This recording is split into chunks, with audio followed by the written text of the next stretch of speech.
ಇವತ್ತು ಹೆಸರುಬೇಳೆ ದೋಸೆ ಮಾಡ್ತಿರೋದು. ಹೆಸರುಬೇಳೆ ನೆನೆಸಿಟ್ಟಿದ್ದಾರೆ, ಅದಕ್ಕೆ ಮೆಣಸಿನ್ಕಾಯಿ ಹಾಕ್ತಾರೆ, ಶುಂಠಿ ಬೆಳ್ಳುಳ್ಳಿ ಹಾಕ್ತಾರೆ, ಹಾಕ್ಬಿಟ್ಟು ರುಬ್ಬಿಟ್ಟು ದೋಸೆ ಮಾಡ್ತಾರೆ. ತೋರಿಸ್ತೀನಿ ಹೇಗೆ ಬರುತ್ತೆ ಅಂತ. ಸೊ ಇಷ್ಟನ್ನ 2 hours ನೆನೆಸಿರೋದಷ್ಟೇ ಇದನ್ನು.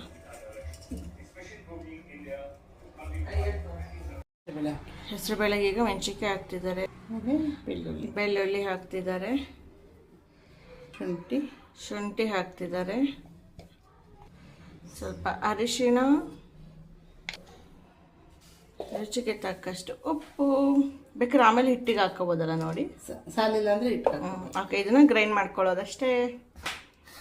ದೋಸೆ ಹಿಟ್ಟು ರೆಡಿ.